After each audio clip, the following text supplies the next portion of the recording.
días a todos, bienvenidos de nuevo a las sesiones. Y tenemos nuevamente una agenda apretada que espero que tenga una discusión tan interesante y tan fructífera como tuvimos ayer durante todas las sesiones. Hoy vamos a iniciar con aspectos similares, pero evolucionando también en el conocimiento de los medicamentos bioterapéuticos, y la primera sesión es sobre las perspectivas sobre la reglamentación de medicamentos bioterapéuticos y biosimilares. Y el primer ponente no está en la mesa y tenemos una teleconferencia con el doctor Carlos Pini del Instituto Superiore di Sanità de Italia. Y el doctor Carlos Pini es el director del Centro Nacional de Investigación y Evaluación de Productos Inmunobiológicos del Instituto.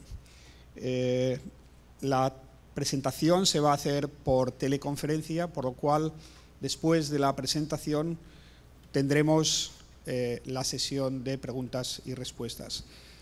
Solamente recordarles nuevamente, por favor, que tenemos estas tarjetas, estos tarjetones para recoger las preguntas que ustedes quieran que se discutan en el panel de debate que tendremos esta tarde. Entonces, Chiara, everything ready? Ok, so le cedo la palabra al doctor Carlos Pini para que proceda con su presentación. Muchas gracias. My apologies, first of all, for the fact that I am not present in the meeting. Unfortunately, for a number of technical commitments I have in my country, I could not afford the flight up to Lima. My presentation will be on the key issues on biosimilar guidelines, as you may see from the slide number 1. Can I have the second slide, please? This is my affiliation, and you have my references if you need, and my email. May I have the next slide? This is the official disclaimer. May I have the next slide? Biological and biotechnological products are a very complex molecule which cannot be fully characterized from the analytical point of view.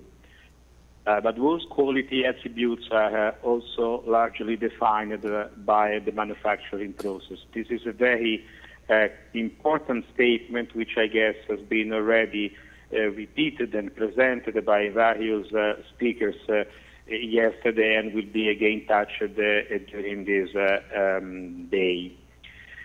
This is one of the reasons why it appeared clear that the generics concept, which is well used for chemical entities, is not applicable, and the term biosimilar has been created at the European level.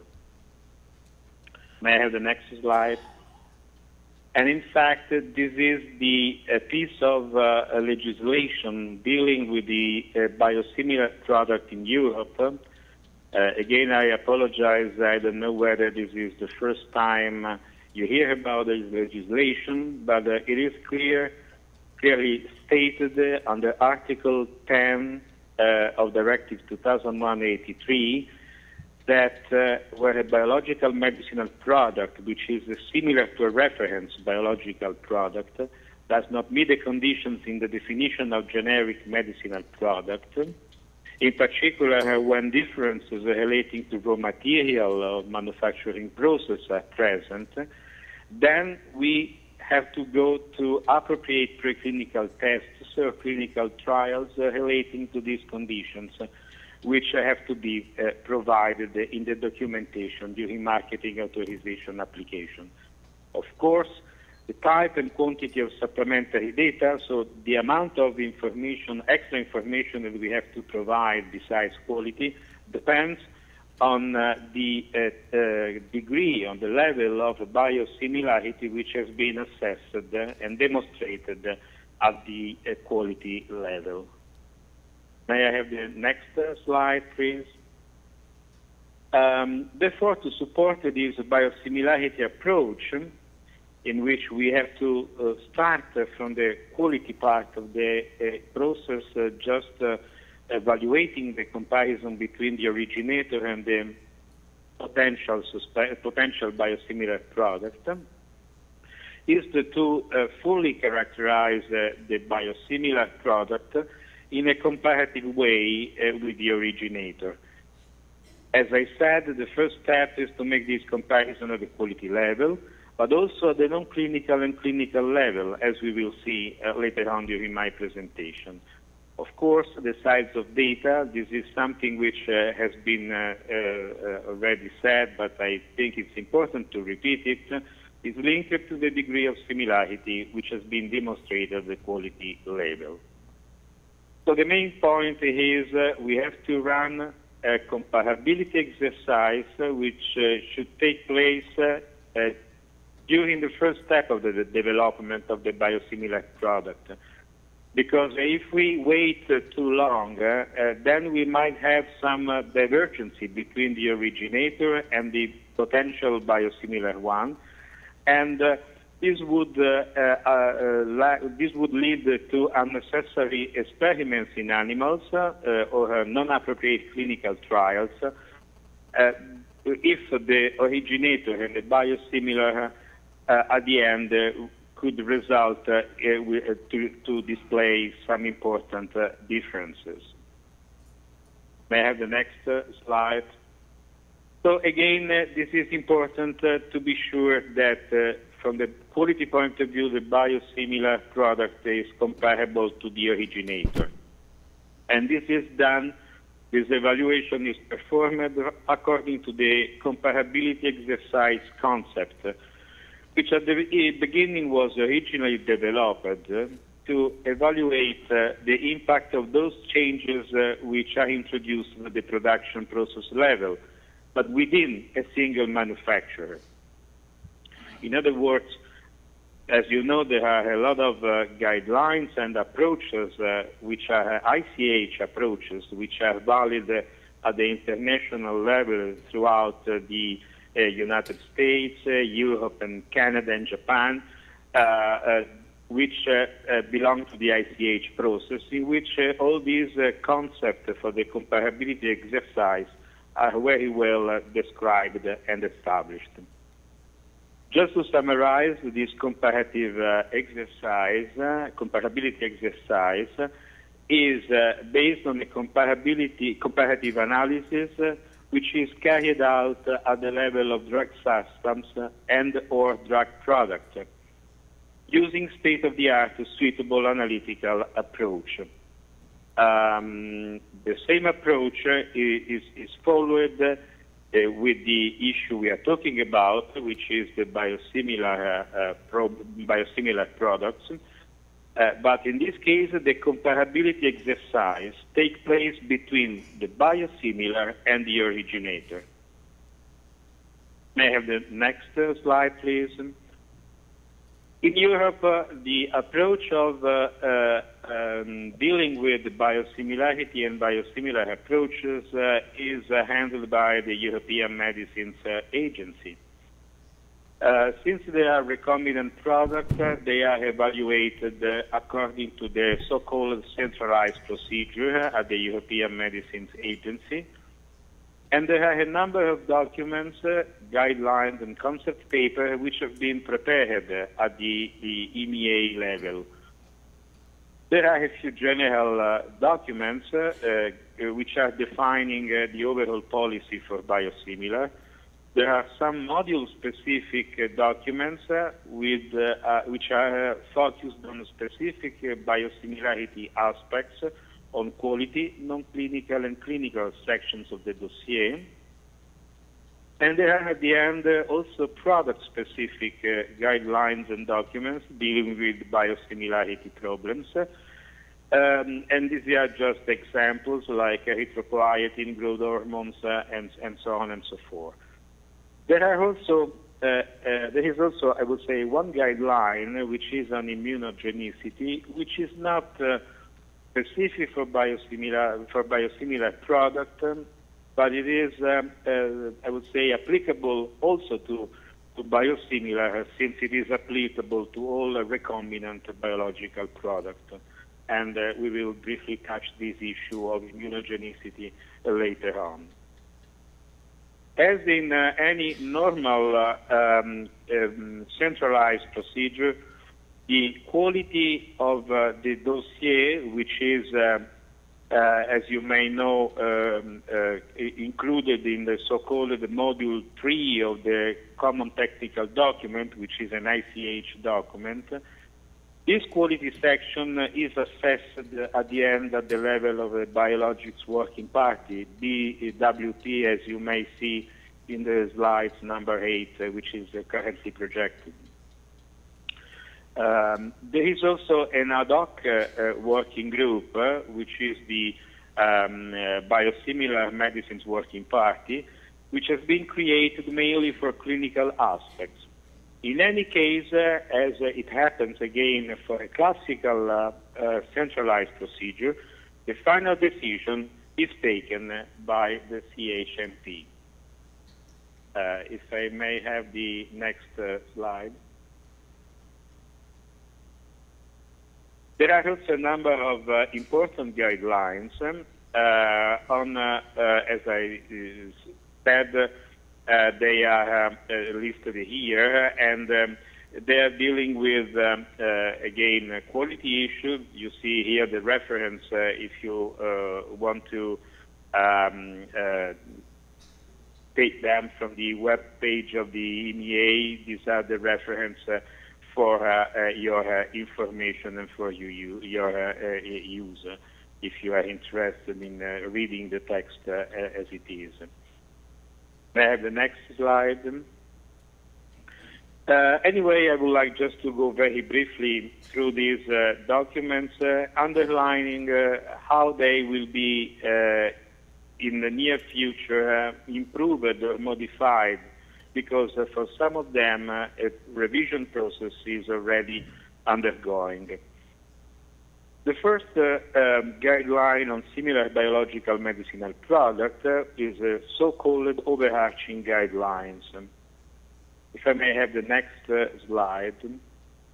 And there are a few points which I would like just to make evident, but again, if you are interested, you need to go to the web page and take the document in PDF format. It is available from the web page. Well, the first point I would like to make is that the chosen reference medicinal product must be a medicinal product authorized in the community.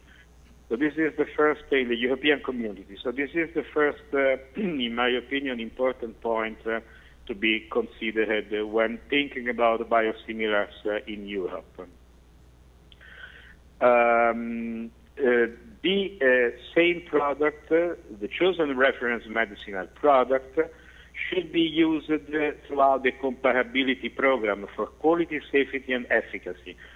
This means that we cannot use more than one originator during the development of the comparability program for proving the biosimilar quality of the product.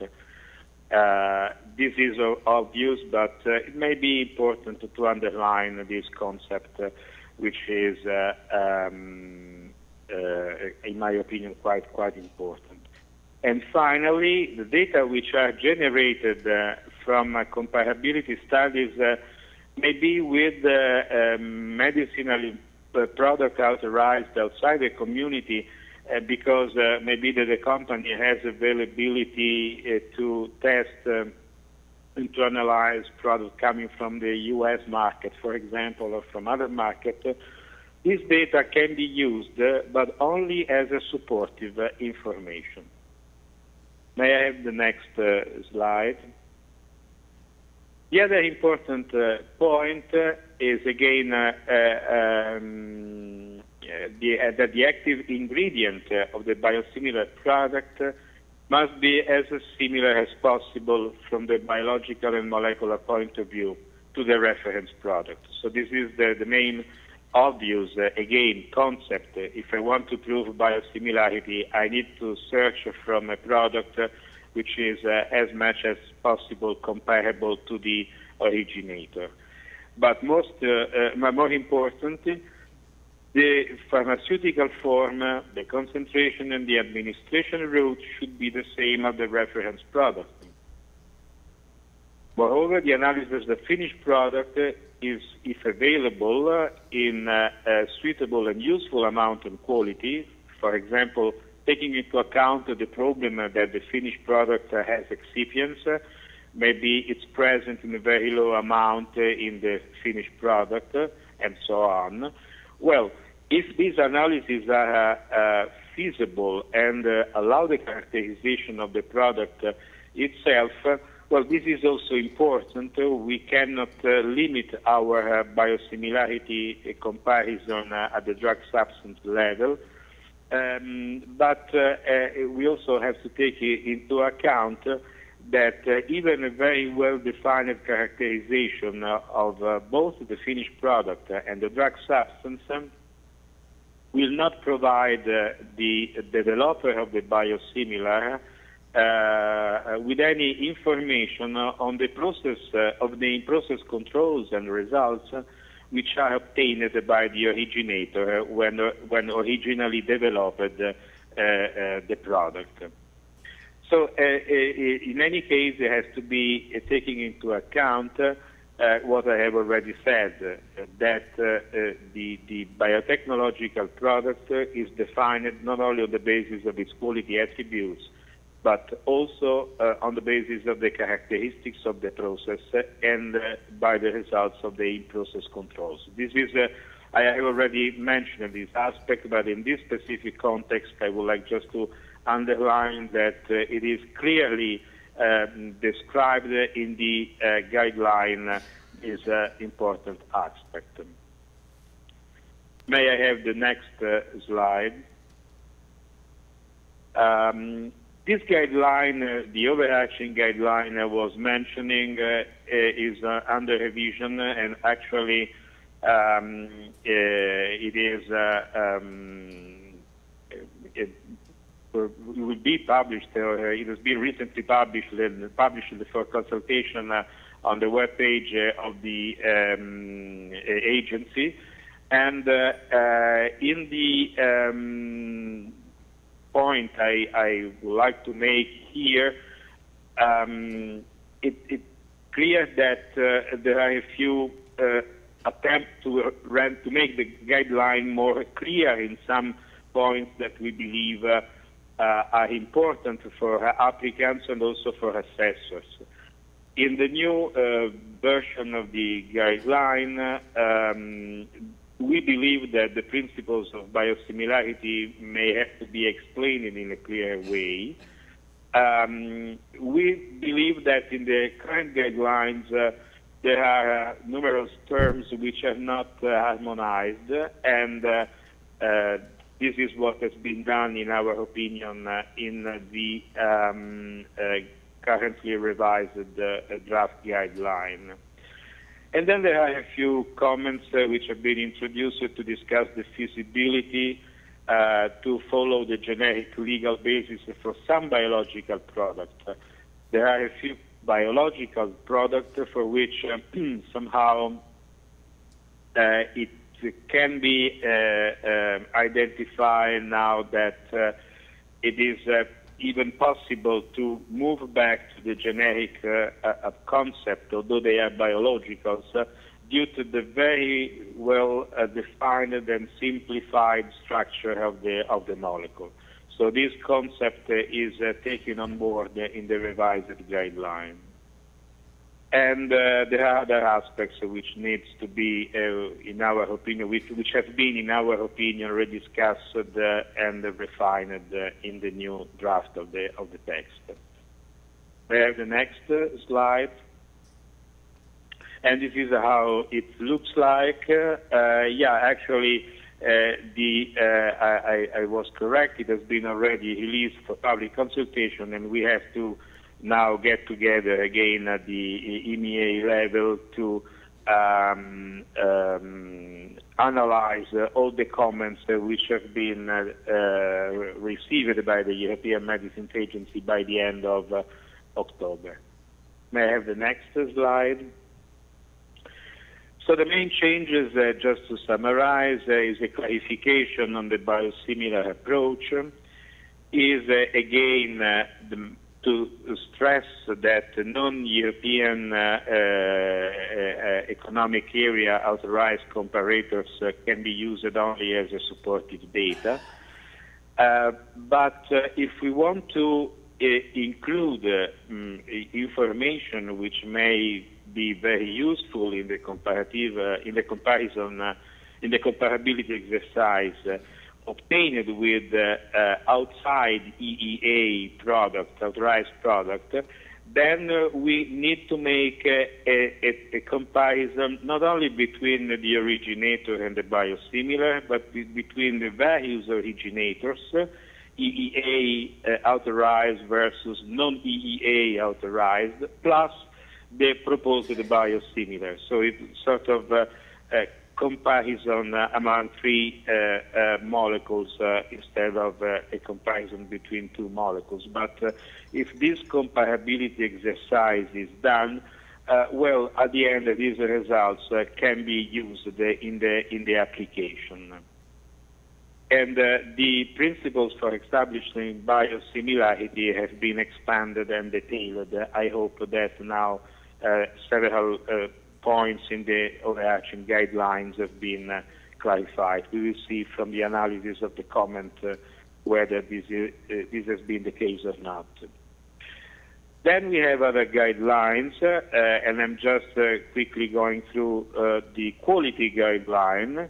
There are a few very clear definitions, but first of all, what it is clearly stated is, again, the complexity of the molecules we are talking about, and this is quite obvious to the audience, since we may have post-translational modifications. They are quite large molecular weight structure, and so on and so forth. And therefore, this implies that biochemical and biophysical characterization in some cases may present great difficulties, and for example,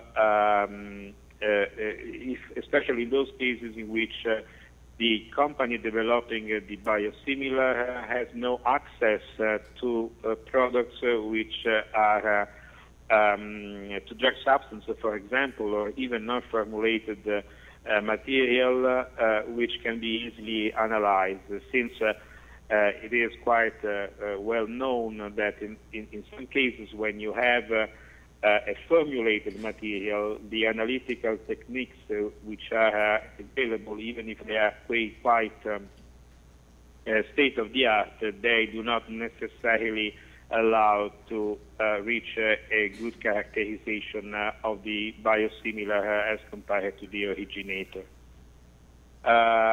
We still keep the concept that the importance of the manufacturing process details, which are not available from the originator, should be to account.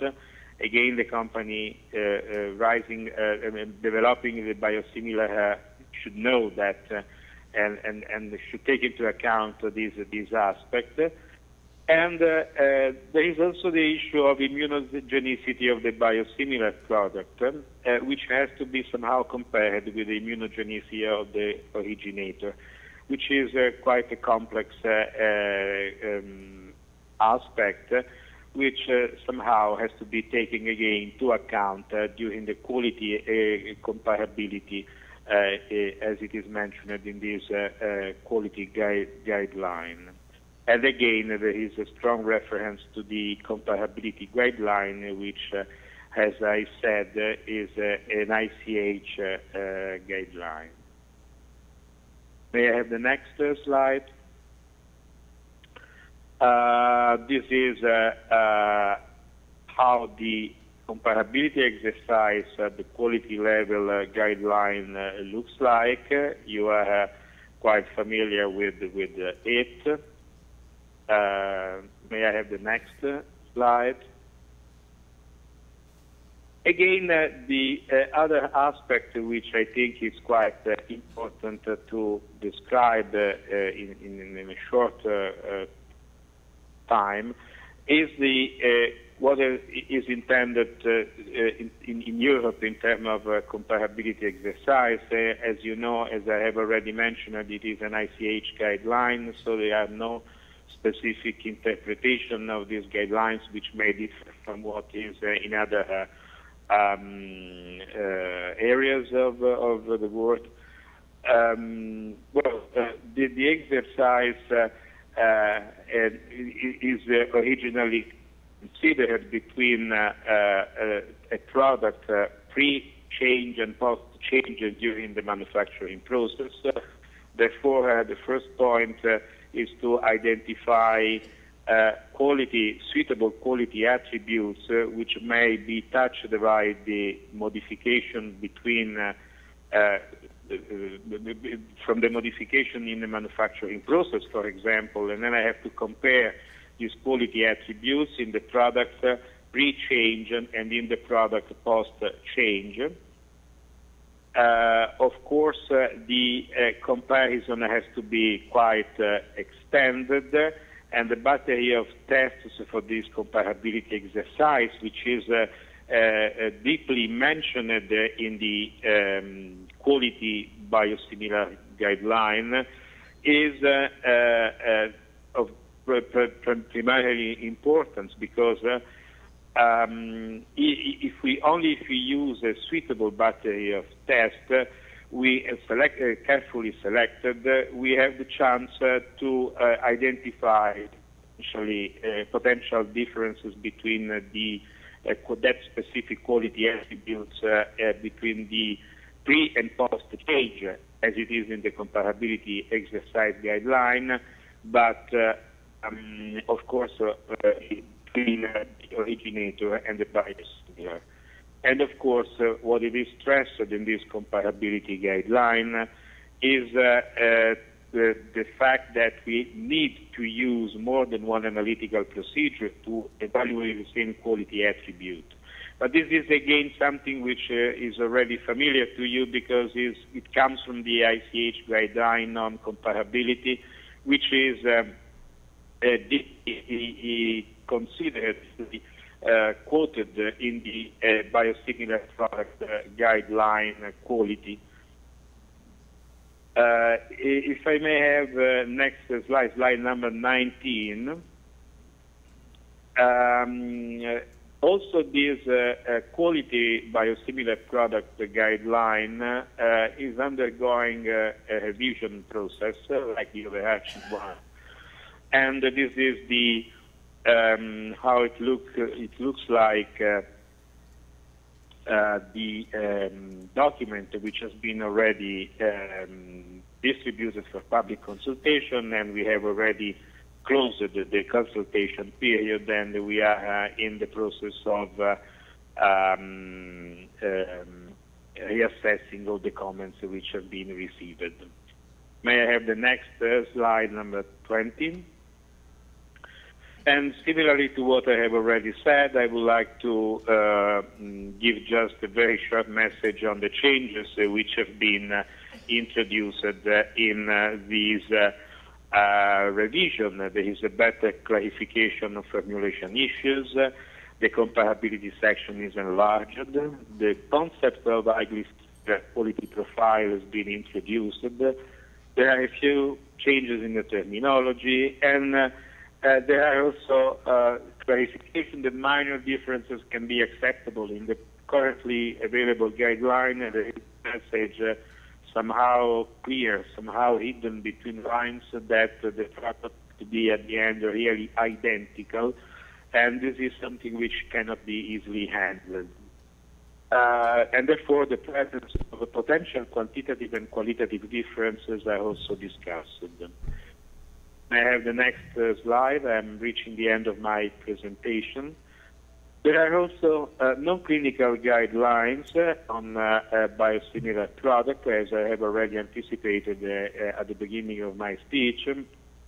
And unfortunately, I would say, the this guideline is always very often making reference to case-by-case basis approaches.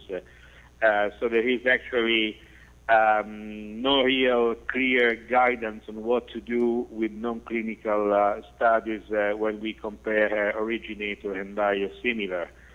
Of course, the non-clinical studies, this is a general philosophy I have already I think, clarified. Non-clinical studies can be reduced or even omitted, theoretically speaking, if the quality data are so strong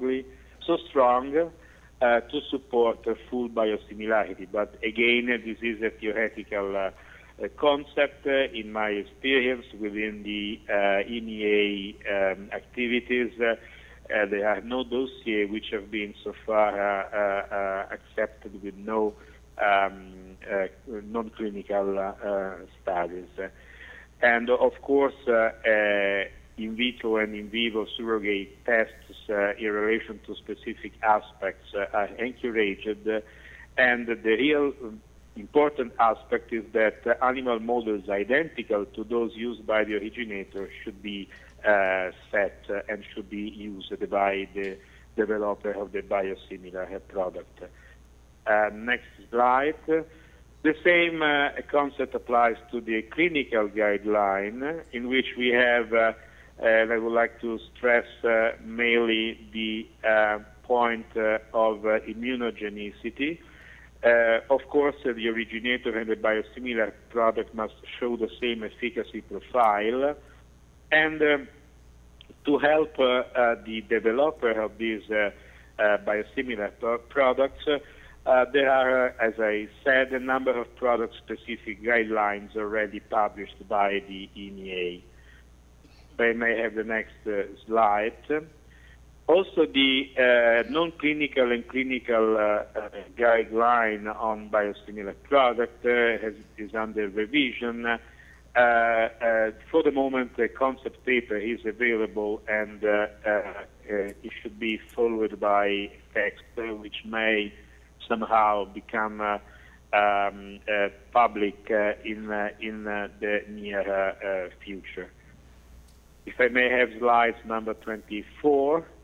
And I would like to conclude with this message. There are some emerging issues, and for example, the development of more complex biosimilar medicinal product is challenging. It is maybe quite easy to develop a biosimilar insulin, but at the beginning it was thought to be really complicated to develop biosimilar monoclonal antibodies. But now we have to admit that this is not the case. There are a number of products which have been developed also in the area of very complex molecules, even with quaternary structure. Another problem is the selection of relevant species for non-clinical studies. This is not easy, it is not so immediate, and the point is that we need to clearly specify the rationale behind the choice of species which are used in these studies. Then there are big issues at the level of clinical equivalence studies. Although I am not an expert in clinical studies, the definition of the design of the pivotal clinical studies, the role of biomarkers, and amount of immunogenicity data needed, they are all potential important issues which have to be taken into account. Also, taking into account the 3R principle on animal use.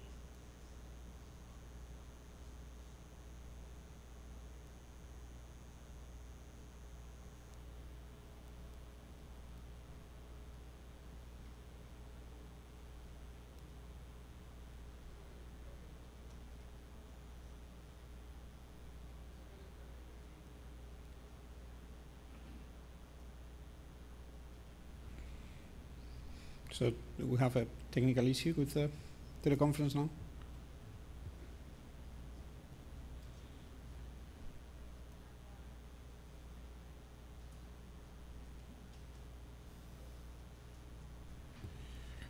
Okay.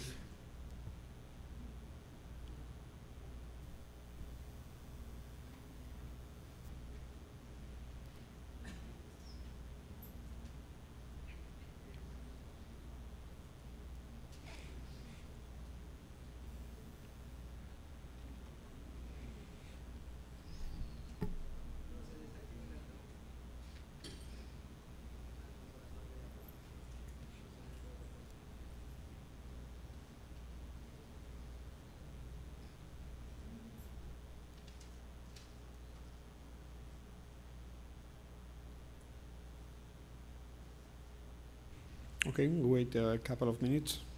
I think he was coming to an end. Oh, perdón. Estaba llegando al final de la presentación y por lo tanto pasaríamos a la sesión de preguntas, ya que tenía que drop off o tenía que salir de la teleconferencia, aunque la he hecho de forma anticipada. Vamos a ver si recobramos la línea o si no pasaremos con la doctora Castañeda.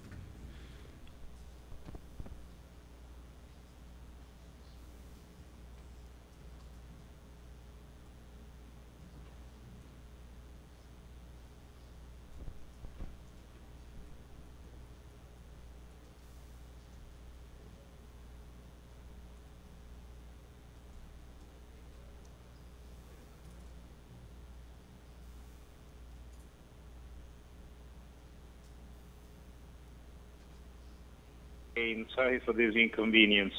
I'm just about at the end again, and I was discussing about the slide number 24. I'm not going to repeat what I have already said. I hope it was still when I was connected. Just a specific reference to the 3R principle on animal use, which is not an easy task, especially when we have to develop immunogenicity studies in monkeys, non-clinical studies in monkeys, where we have these precious non-human primate animals used. May I have the next slide? Other critical issues are linked to the need of a full and expensive chemical physical analysis of the product, which will be hardly sufficient to demonstrate per se the biosimilarity between the originator and the new product. So at the end, it is again a confirmation that despite the experience it has been already gained in the field, and although the huge number of techniques which are really available now to characterize the molecules, still the idea of having generics for this product is not foreseen. Again, the data from the in-process control, which is somehow a repetition of what I have already said, but this is a fundamental aspect. It remains a critical point. Even if you have a very good method, you may still have different impurity profiles which need to be somehow characterized. Then we have the issue of immunogenicity in man, in this case, and well, as I have already pointed out, we cannot predict immunogenicity. We cannot even predict the size of the study to identify minute differences between the biosimilar and the originator molecule, and therefore this will remain a critical issue since for a while. And finally, the size of the non-clinical studies and of the clinical trial required cannot be easily determined a priori. In some cases, it could be even quite large. The next slide, please, number 26. There are a certain number of biosimilar which have been authorized. This is not an updated slide, so I apologize for that, but there are maybe more of that, but for sure there are more product approaching, including also monoclonal antibodies, as I have already anticipated.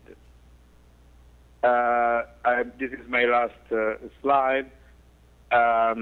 As I have already mentioned, the biosimilar products are part of the European legislation. They are now quite well established in EMEA approach, and we are quite confident that they will represent an important activity for the companies and for various applicants and for various industries throughout the world to apply for biosimilar product.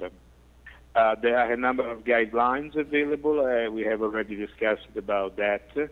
And there are also, again, in my opinion, the need to mention that the monoclonal antibodies, which are close to the expiry date of the patent, have been already included in the pipeline for biosimilar registration. This is quite important.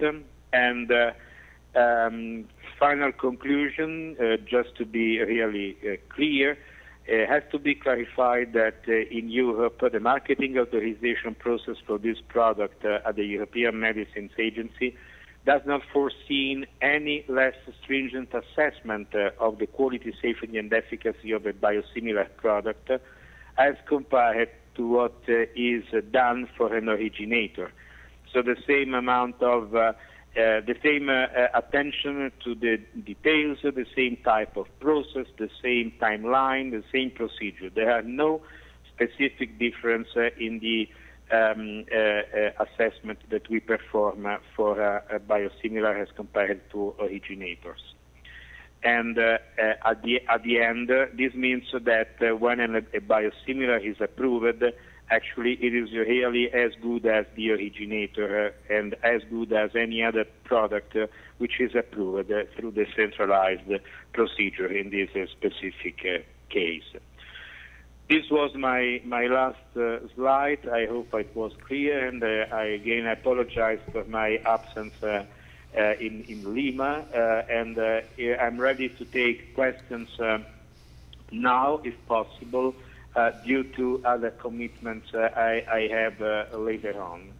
No, and thank you very much, the audience, for the patience, and apologize if I have expended too much my time assigned.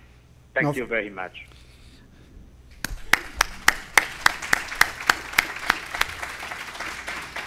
So, good evening, Dr. Pini. Thanks for your presentation. My name is Fermin Ruiderenchu, and I'm here moderating the session as the chair of the biotherapeutic group of IFPMA. So now let's please open the floor for questions, and I would like to ask you to identify yourself before we take the question for Dr. Pini.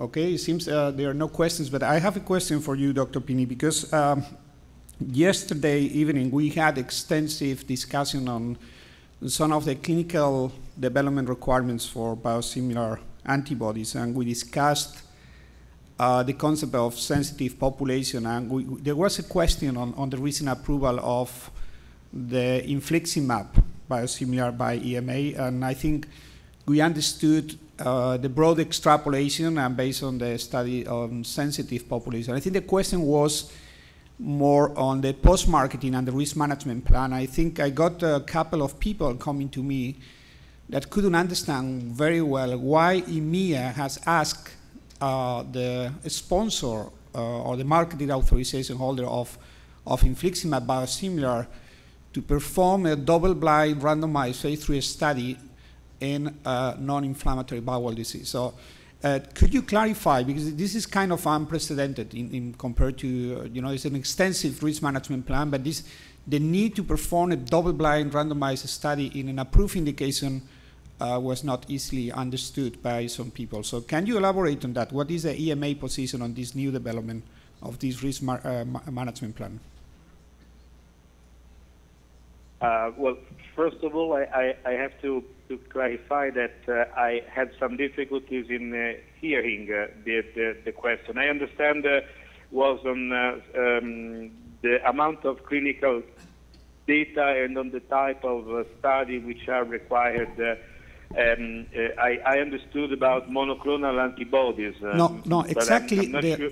The question was on the recent approval of the infliximab biosimilar and the requirement on the risk management plan to perform a phase 3 randomized double-blind study in an already approved indication of the biosimilar, specifically in inflammatory bowel disease. So it was not very clear why EMEA granted a full label, but they are still requesting a double-blind study as a post-marketing commitment. So we couldn't understand the reason behind. And some people came to me, but I'm afraid I don't have the answer. So you may have some rationale, and you may want to explain why a double-blind clinical trial is required for a biosimilar after approval. Okay, I guess I understood a little bit more what the question is. There are two points. The first one I would like to clarify. Unfortunately, I'm not the right person to have this question because I'm not a clinician. So my field of expertise is quality. I am working on the first step of the comparability process, and therefore I can't give you any specific answer. What can I add to that? So I again apologize. I'm not the right expert. But what I can comment is that it has to be a very specific case-by-case analysis, I have mentioned in my presentation. This means that type by type of product and also taking into account the frequency of the disease, the endpoints which may be identified, and the impact of the real improvement that the therapy can provide also with the originator.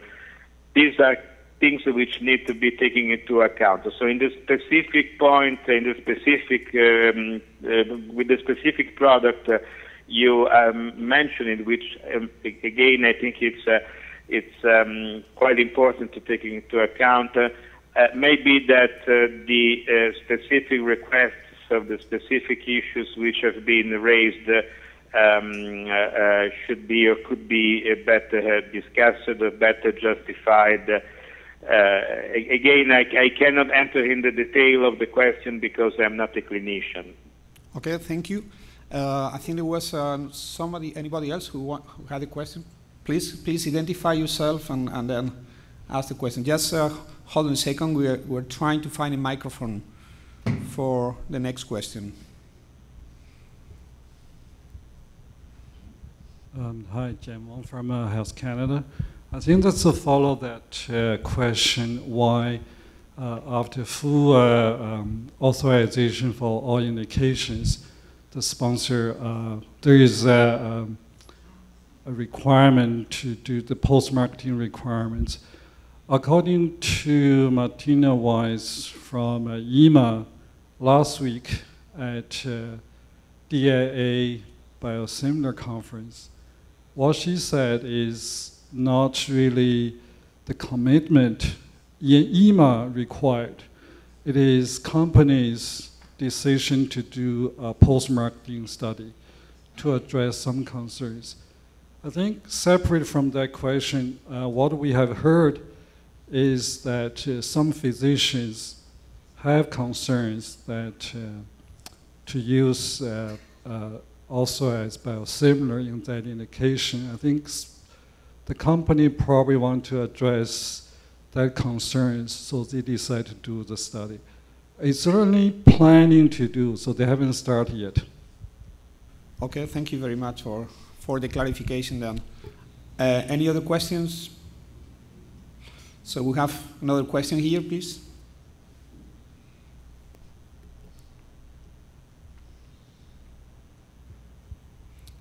José Manuel Cousillo from Chile.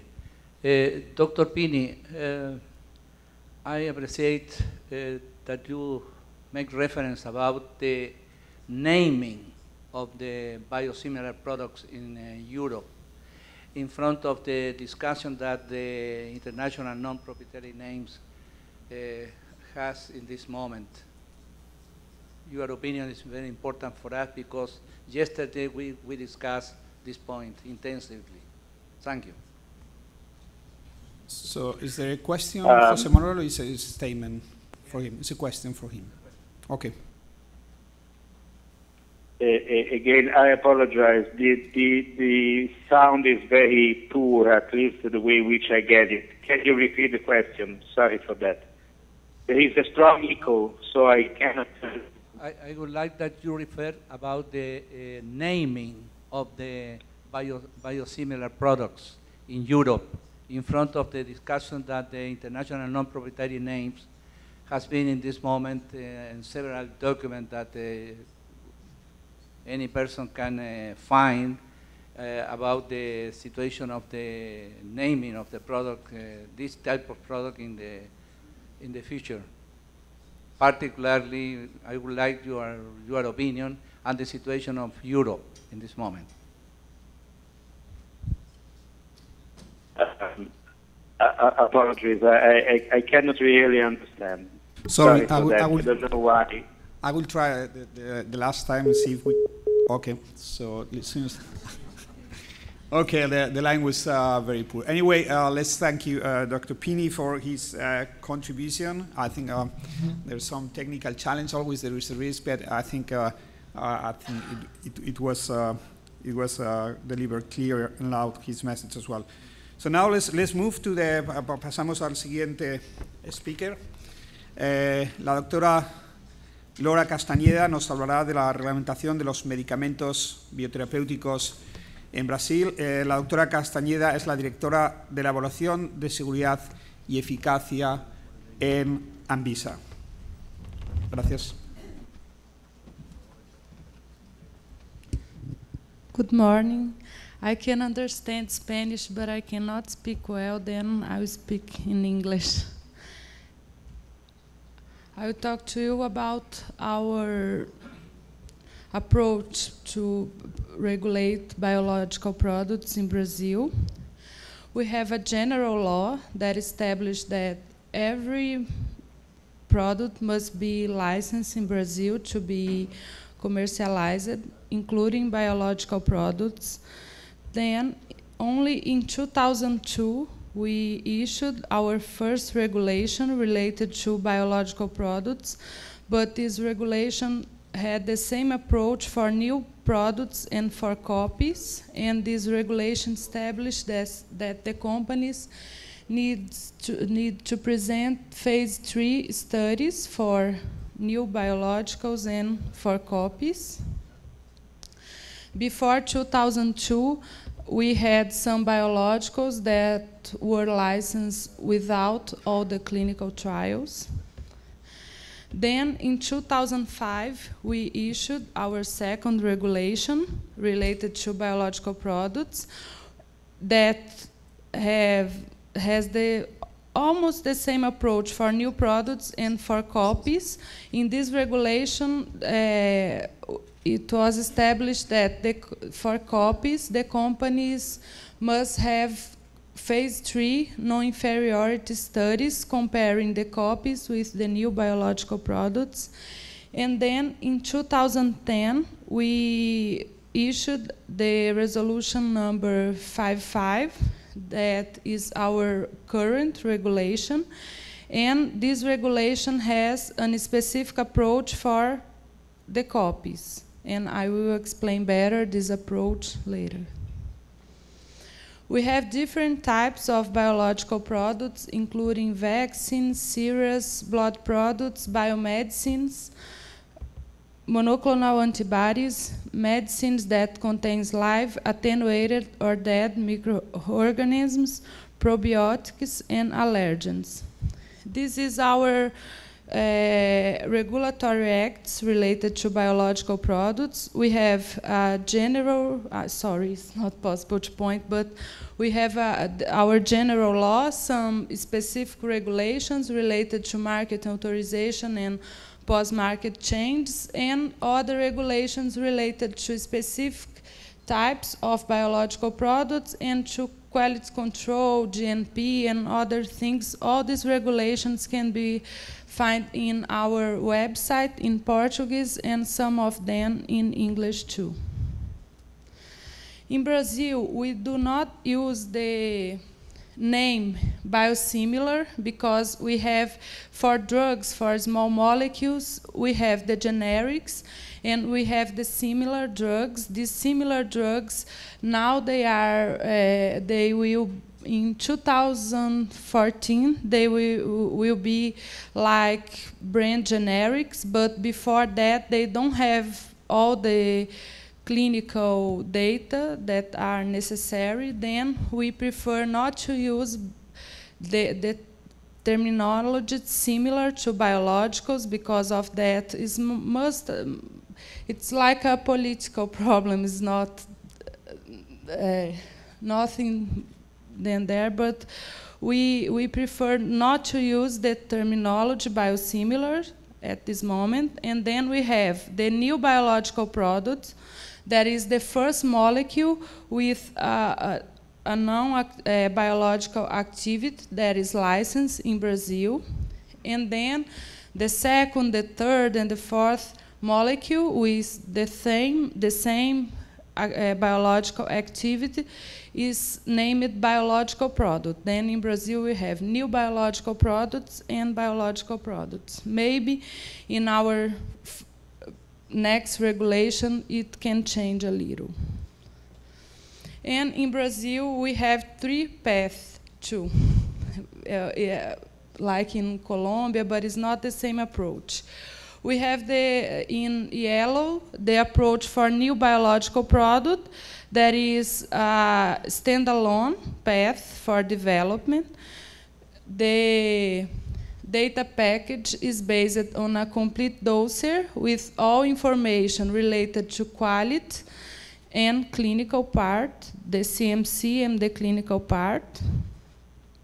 Then we have the 2 different paths for copies. One path is based on a comparability development. Then the comparability exercise starts in the CMC part. It is done in the non-clinical part and clinical part. This path is the same path used in EMA for biosimilars, in Canada for second entry biologicals, is based in a full comparability exercise. And we have another path that is named individual route of development, or can be known as standalone path 2.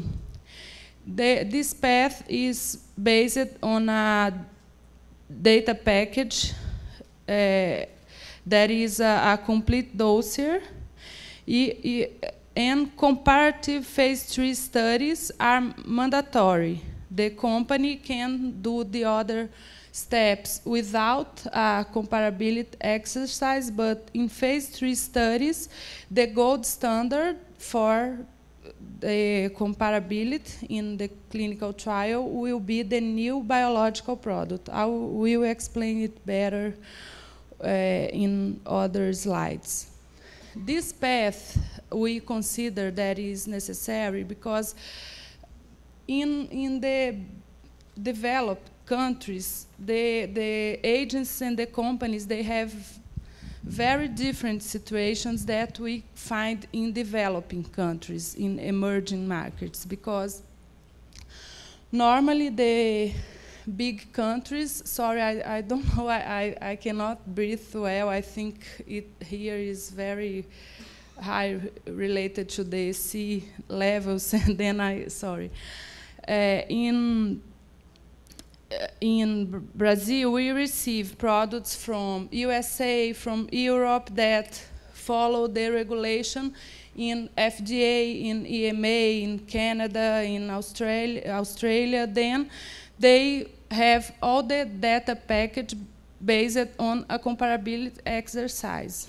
But we have a lot of government agreements, and we have an open market.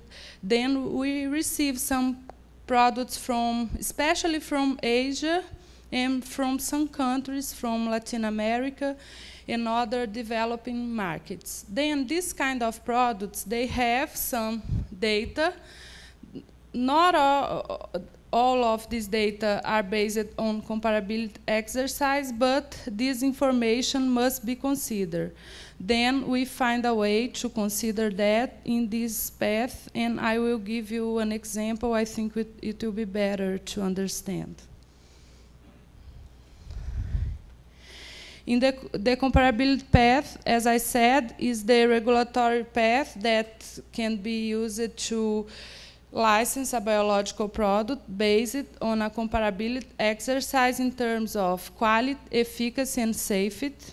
And the company must present a detailed dossier containing full information of development, production, quality control, and non-clinical and clinical data, and all the comparability exercise done. In the comparability pathway, non-clinical and clinical data can be reduced. The extrapolation of safety and efficacy data is possible and is established in specific guidelines or in a case-by-case basis in meetings with the agents. For the non-clinical and clinical report, the company needs to present a full report of non-clinical trials. This report must be comparative and must be designed to detect all the meaningful difference between the biological product and the competitor. The competitor in Brazil normally is the new biological product, license based in a full dossier. And the in vivo no clinical trial reports must have the PD studies every time it is possible, and cumulative toxicity studies when necessary, and all the other studies that are the gold standard for non-clinical part. The clinical trials protocols and reports must have PK and PD, as every time is possible, studies, and at least a pivotal study to determine the clinical safety and efficacy. The clinical trials must be comparative and in terms of safety and efficacy, and the competitor will be the new biological product. All the clinical design and the comparability range must be supported by statistical and clinical evidence. Equivalence and non-inferiority studies can be accepted. And when available, phase 4 studies must be presented too. As I said, the comparator biological product is the biological product already licensed in Brazil based on a submission of a full dossier, and the product must be already sold in Brazil. The same biological comparator must be used in all stages of the comparability exercise, but sometimes for a global development. Normally in Brazil, we have, if the company have the one site in Europe and one site in USA, normally they use to include these two sites in the license, or to include the second site as a post-market change in Brazilian dossier. Then normally we have the two sites, but when we don't have a site that was used in a global development, we can accept bridging studies to validate the information related to the other site if it belongs to the same company, of course, and if all the previous information was generated based on the standards established for the comparability exercise. Then we have the individual development pathway.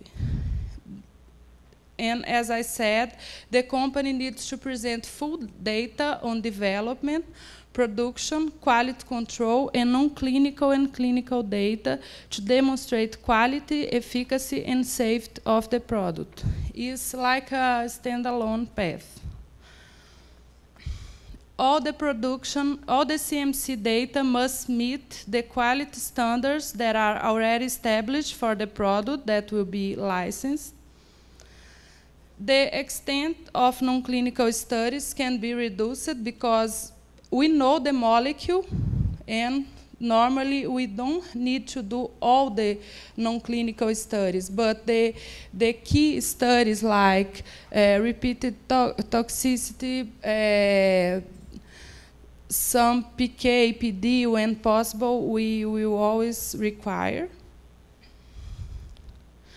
Phase 1 and phase 2 clinical trials are not necessarily comparative, but normally the company does at least a phase 1, a PK comparative study to validate the data of non-comparative phase 1 and phase 2 to go to phase 3.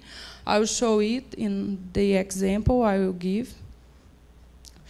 The phase 3 study will be always necessary and must be comparative to the new biological product. Then, in the clinical step, the company must show to Anvisa that the two molecules have the same safety and efficacy profile, because the phase 3, for the phase 3, the comparator will be always the new biological product, especially because in Brazil you cannot have a clinic. If you have any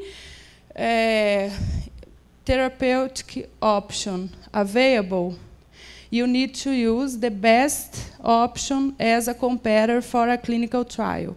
You cannot use placebo.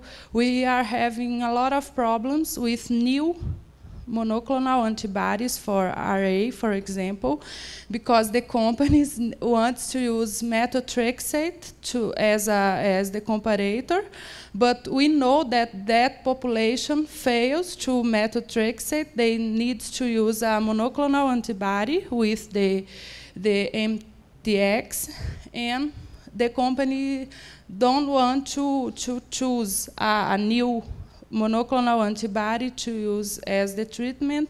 Then for ethical reasons, we cannot approve this kind of study in Brazil. And because of that, too, the phase 3 always will be compared to the new biological product. When available, phase 4 studies must be presented. For both paths, the comparability path and the individual development path, the company needs to present an immunogenic study report, a risk management plan, and a pharmacovigilance plan too. The clinical trials must be conducted with biological product submission to license. The clinical trials must be approved by national regulatory authority in which country clinical trials was carried on, because in Brazil it's not mandatory that the company conducts the clinical trials in our country. They need to present clinical trials with the population that has the same profile of Brazilian population. All clinical trials conducted in Brazil must have previous Anvisa's authorization. If the company presents a clinical trial that was not previously authorized by Anvisa, we will not consider this data. We have like a guide for the clinical trial report template, and the company needs to follow this guideline to present the results and the reports related to the clinical trial. Then for biosimilars and for non-innovative biologicals in Brazil, we used to have the same approach that is used for the IND procedure in FDA, the approach for new drugs, because we have a lot of local companies that don't have experience in developing products, and we need to guide this process, to help and to discuss all the steps. Then it's possible to have meetings with Anvisa in different phases of development, and the company can ask as meetings as they think they need, that Anvisa will attend this meeting and will discuss all the development plan. For some products that are part of government agreements, because in Brazil, a lot of I don't know if everybody knows that, but in Brazil, these high-cost medicines are paid by Brazilian government for everybody in Brazil. Every patient that needs these high-cost and high-complexity medicines can ask the government to pay the treatment, and then Brazilian government spends a lot of money in these kind of products.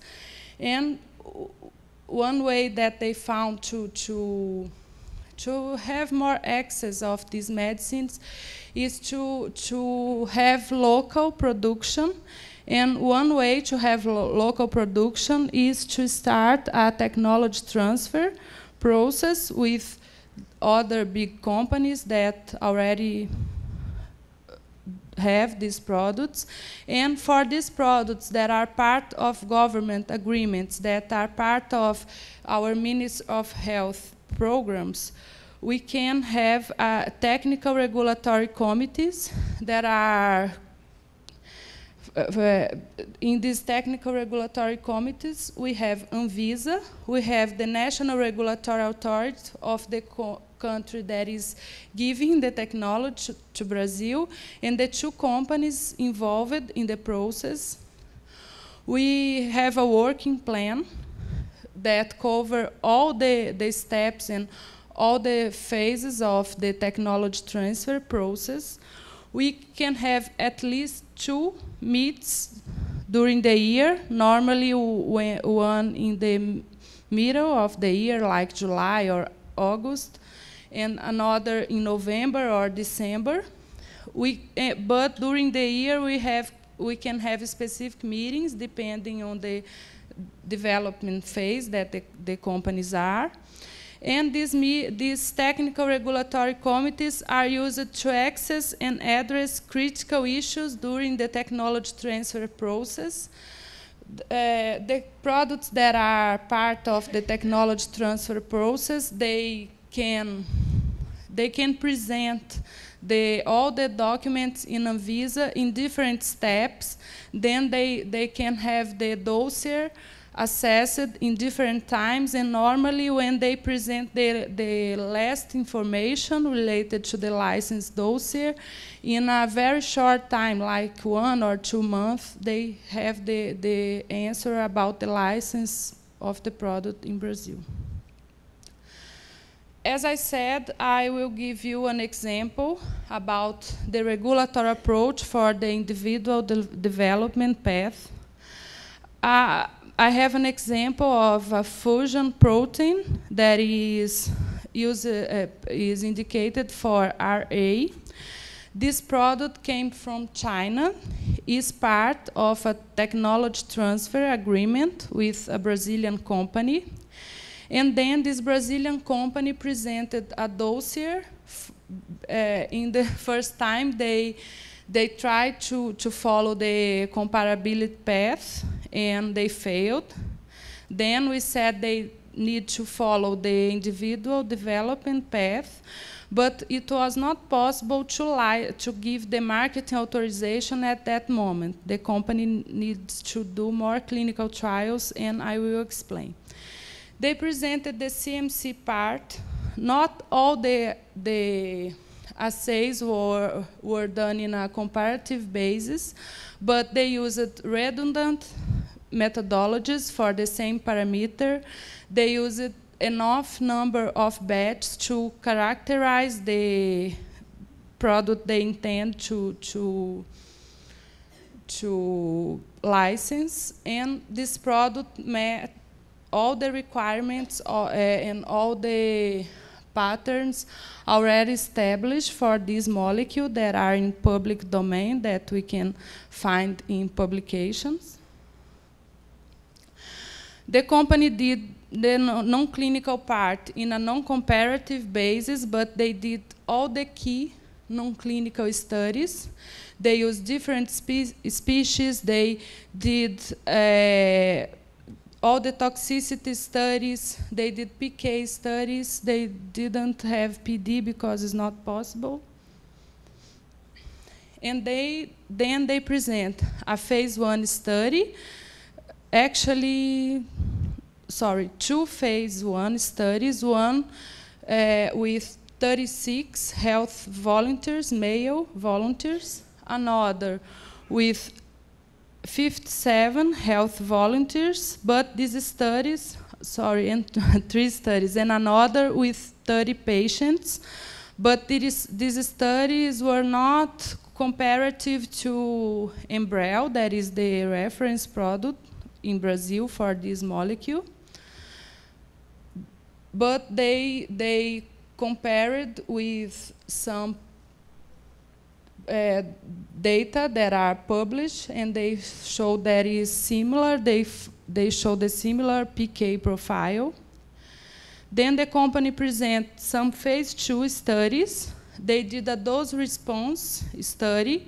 Then they established the dose, and the dose established was the same used to Enbrel.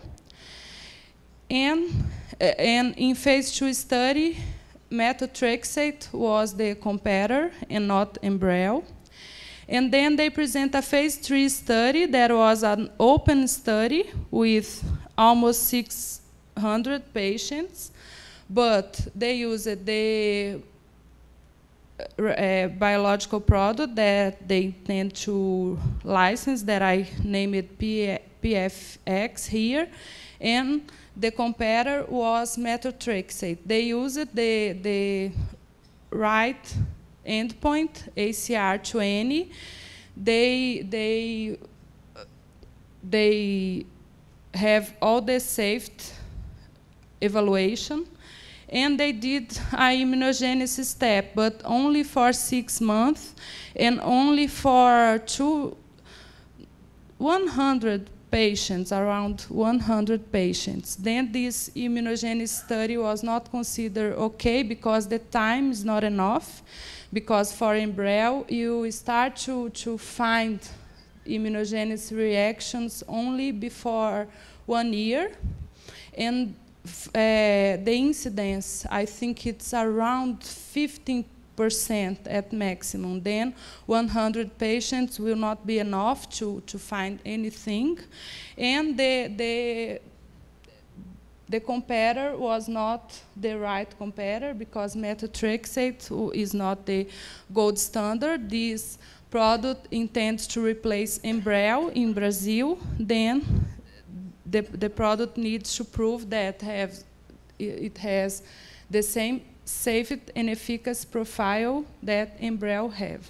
Then we denied the marketing authorization, but we think that it was not reasonable to ask the company to do all the non-clinical and the phase 1 and phase 2 studies. Then we asked the company to have, the company asked all the clinical indications approved to Enbrel too. And then we asked for more studies in Brazil. We asked PK comparative study, a PK comparative study before. And then when they presented the PK phase comparative study, we asked a phase 3 study that will show the safety and efficacy profile. It will be a double-blind clinical trial. It's a non-inferiority study. It will take 1 year at least, with 300 patients, and the comparator will be the new biological product, will be Enbrel. The primary endpoint is ACR20. The adverse events will be followed, and the immunogenicity needs to be evaluated for at least 1 year before the marketing authorization. They will start these phase 3 clinical trials, I think, in the beginning of this year. And then, if everything is okay in this study, the company will have the indication for RA. The company will not have the other indications, because in the individual development path, the company will not have extrapolation of indication. And interchangeability will not be part of the license process, because the company don't have a study with the switch with the reference biological product. 5 minutes, please. Okay. We have a lot of technical meetings related to all these molecules. We already discussed the approach for license of these molecules. Almost all these molecules will be developed under the comparability exercise, and we have already one phase 3 study approved for rituximab in a comparative approach, comparability approach. We have some partnerships with our National Cancer Institute, our National Network of Clinical Studies, the Brazilian Rheumatology Society, and we have a technical advisory committee for biologicals in Anvisa 2 that is formed by different experts from academia. And we publish some specific guidelines. One guideline related to the comparability exercise, another related to heparin, another related to interferon alpha, and the guideline that has the template for the clinical studies reports presentation in Anvisa. We intend to publish these different guidelines until the end of 2014. And is that. Thank you for your attention, and if you have...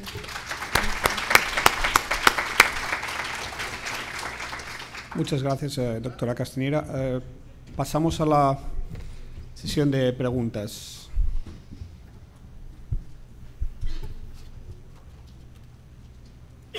Sí, tenemos allí, por favor, el micrófono a la derecha de la sala.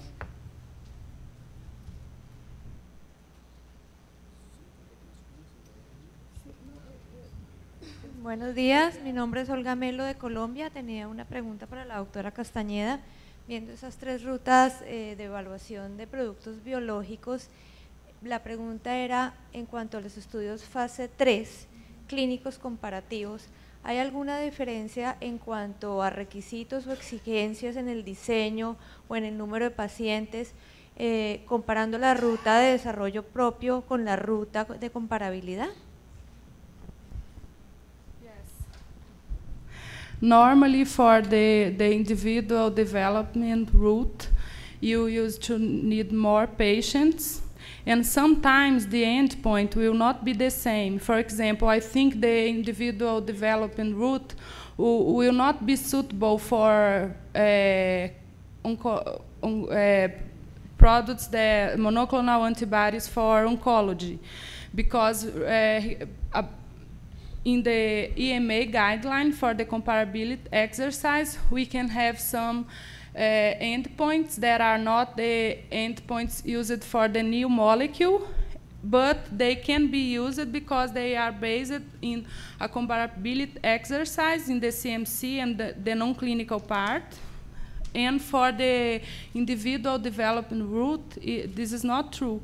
Then the company will follow a standalone approach. We'll have the same approach of the new product, but the standard for the copy will be the new biological, and the endpoints will be overall survival, this kind of thing, and I think it will be impossible to have a monoclonal antibody for oncology for this route, but the endpoints and the number of patients, they can be different. And normally it's more complicated to do the clinical part, the phase 3 study for the individual development route. Only for some molecules and some situations you can have this approach.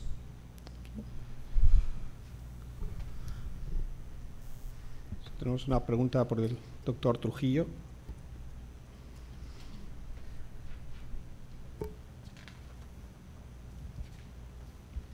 Bueno, soy Renato Murillo de Costa Rica.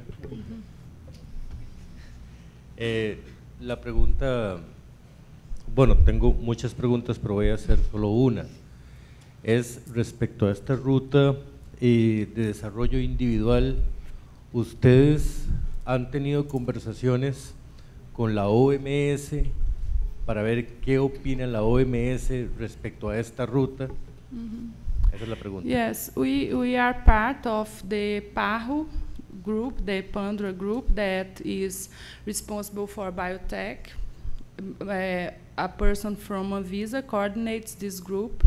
We are part of the group in WHO that is responsible for the workshops of implementation of the guideline. Actually, this kind of route was in the first version of the guideline. Then, in the second and third discussion, some countries did not take part of these discussions, and this route is not in the guideline anymore. But we discussed this with WHO, and they are considering this approach, especially for the products that were licensed without a specific guideline in some countries, in Latin America and in Asia, because we discussed this a little yesterday, and for some products it's impossible just to say now you don't have a comparability exercise and a phase 3 study and you need to be canceled. We have this problem in Brazil with heparin. If we cancel the license, we will not have the product because the reference product was not in the market anymore. And then we need to use an approach that consider all the information that the company have until that moment. But a phase 3 study with the gold standard is mandatory. Then we are discussing the examples we already have with WHO. I don't know if they intend to change the guideline. I don't think so. But they know that we have this approach.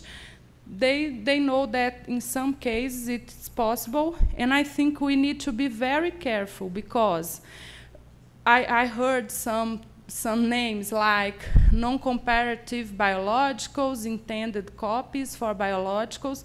WHO do not have an official nomination for these situations for these products that were not licensed based on a comparability exercise. They are discussing the approach for this kind of product. Normally, it will need at least a phase 3 study and a pharmacovigilance program to follow the products that are already licensed. And in Brazil, we are having some situations of products that maybe we can call intended biosimilars, because some companies are presenting and big companies, not local companies, transnational and big companies. I have an example I will say. The company presented a comparability exercise with around 3 batches of the reference products, 3 different batches purchased in different markets, and 80 batches of the biosimilar that was product in a very well-controlled situation. And of course, the reference product showed a big variation, and the biosimilar was very similar in inter-batch.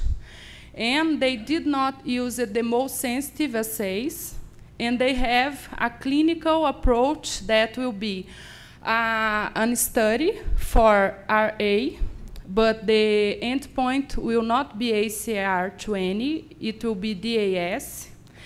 They will not follow the product for 1 year, and then they will do a phase 2 study. This study will be phase 2, it will not be phase 3.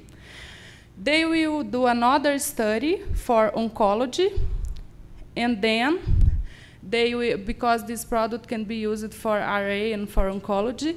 And in this study for oncology, they intend not to finish all the treatment cycles and to present the product for license in Brazil. In this case, I prefer to use this product that have more clinical trials, even with methotrexate, and a phase 3 study with the reference biological product, then use for RA a product that don't have the best clinical design for RA. Then I think sometimes we need to be reasonable, and we have to be very careful with all these biosimilars that are emerging in the world. And I know WHO is aware about that. They are thinking about that, and they are discussing that. They know, but I think they will not change the guideline because of that. Any other questions or clarifications? There is a door from the, perdón, por la primera fila, y disculpas al doctor Murillo por confundir su apellido. Buenos días, José Juárez de la Universidad Nacional Mayor de San Marcos. Una pregunta, ¿cómo definen al producto de referencia y qué ocurre si es que no tienen un medicamento innovador en el mercado, por ejemplo? Y se sabe por indicios que el producto que solicita registro pretende ser biosimilar. Gracias. The reference product in Brazil is the new product license. Is a product based license based in a full dossier with all the development and CMC information and phase 1, phase 3, phase 2, and phase 3 studies. Then it is not difficult to identify the reference product. Is the product licensed as new biological product? And normally in Brazil, only heparin was the only example. Then for the phase 3 clinical trials, for the copies, we choose a product in USA. Then we have a confidential agreement with FDA. We asked for some information, and it was possible to use this reference product. But normally, and these heparins, they were already in the market. But if the company wants to license a product in Brazil and you don't have a reference product, you cannot be a biosimilar because you don't have the reference. To be a biosimilar, you need to compare your information with another product that have a full package data and the full data package, and you will extrapolate some results. Then if you don't have the reference, it's not possible to have a biosimilar in Brazil. Normally we don't have this problem because we have a very big market, and then all the big companies, they use to license the biologicals in Brazil. We have the reference products available. Okay? Any other question? ¿Alguna otra pregunta, por favor? Tan solo, quizás de mi parte, yo creo que el primer día cuando hice la introducción, y tengo una pregunta para la doctora Castañeda también, creo que las definiciones son muy importantes y por lo que veo todavía creo que necesitamos una definición muy clara de lo que es un biosimilar.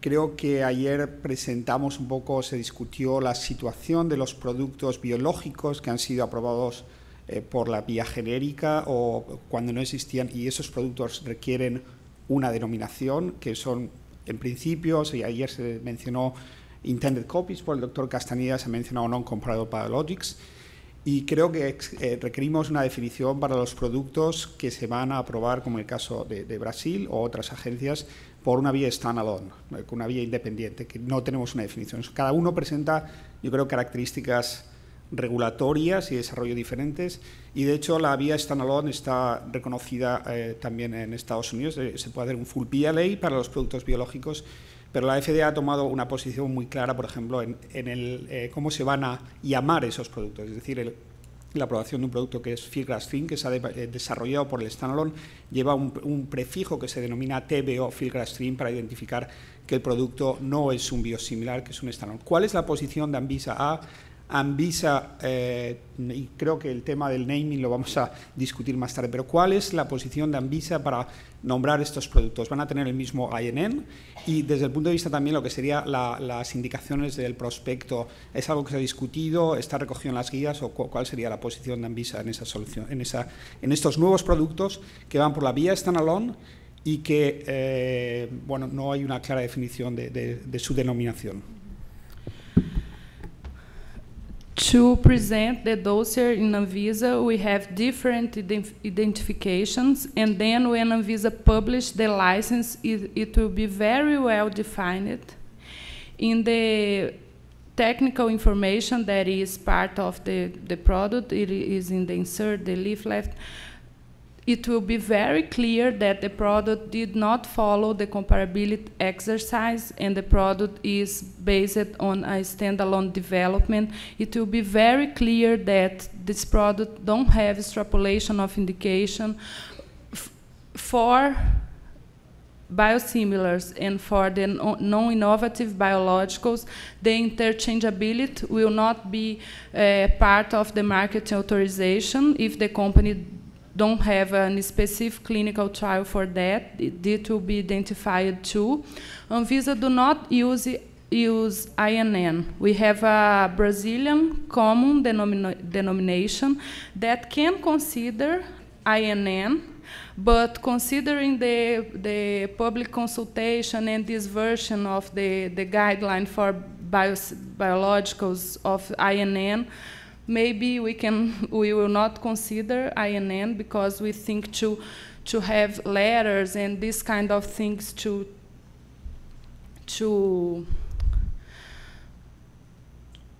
have the difference between the molecules will not be feasible in Anvisa, and we think that the information in the leaflet, the information published by the agents, the approval letter must have this information. The INN is important, but I don't know if we need to spend so much efforts in that and not take care of other things in our countries, like the pharmacovigilance system, the medical education, because when this is not the most important part for traceability.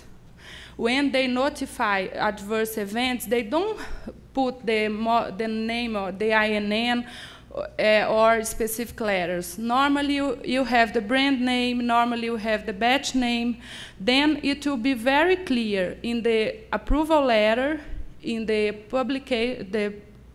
publication that Anvisa does for license these products, and in the leaflet, all the clinical information will be clear, and it will be very clear that is not a comparability exercise in the development of this product. Muchas gracias. Entonces, si no hay más preguntas, tenemos un receso, una pausa de café que durará exactamente hasta las 12. Tenemos 23 minutos exactamente para que se tomen el café y regresen con nosotros. Gracias.